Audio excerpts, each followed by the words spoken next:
Formed on the day of Pentecost in Acts chapter 2, this new community of Jesus followers devoted themselves to the apostles' teaching and fellowship, to the breaking of bread and the prayers.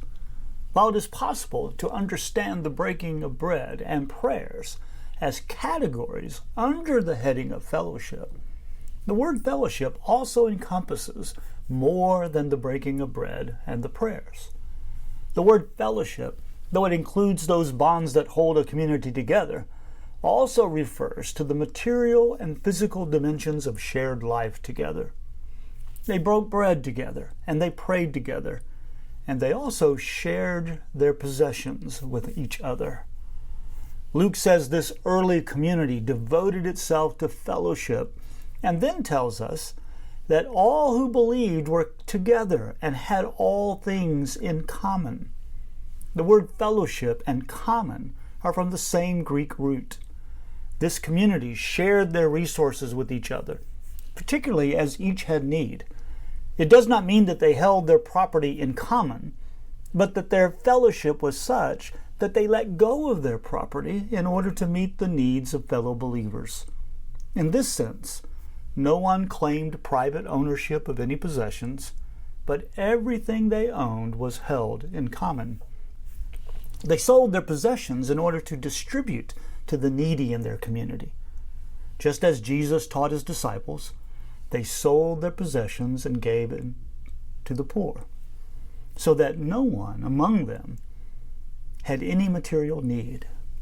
In this way, renewed Israel also remained faithful to the Torah, which taught that there should be no needy among the peoples and nation. The goal to meet all needs in the land not only included their own kin, but also aliens who lived in the land with them. While fellowship is often conceived in terms of spiritual bonds and relationships, and those are a part of fellowship, the disciples in the early church were committed to sharing their material goods and possessions with each other as they had need, so that no one went hungry or went without basic human needs. In other words, fellowship in the early church was material, physical, and concrete. It was no mere handshake and see you later as we retreat to our homes, but it involved a shared life together, including shared possessions, shared meals, and shared prayers.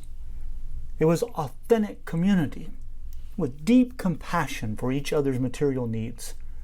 And as disciples of Jesus, they were willing to sell their possessions, to divest themselves of their own security and comfort in order to provide for those who needed what they had. The fellowship of the early church was tangible and compassionate. This shared life, where people were willing to sell what they had so that others might have what they need, characterized their communal life. And as a result, people were attracted to them and their community grew.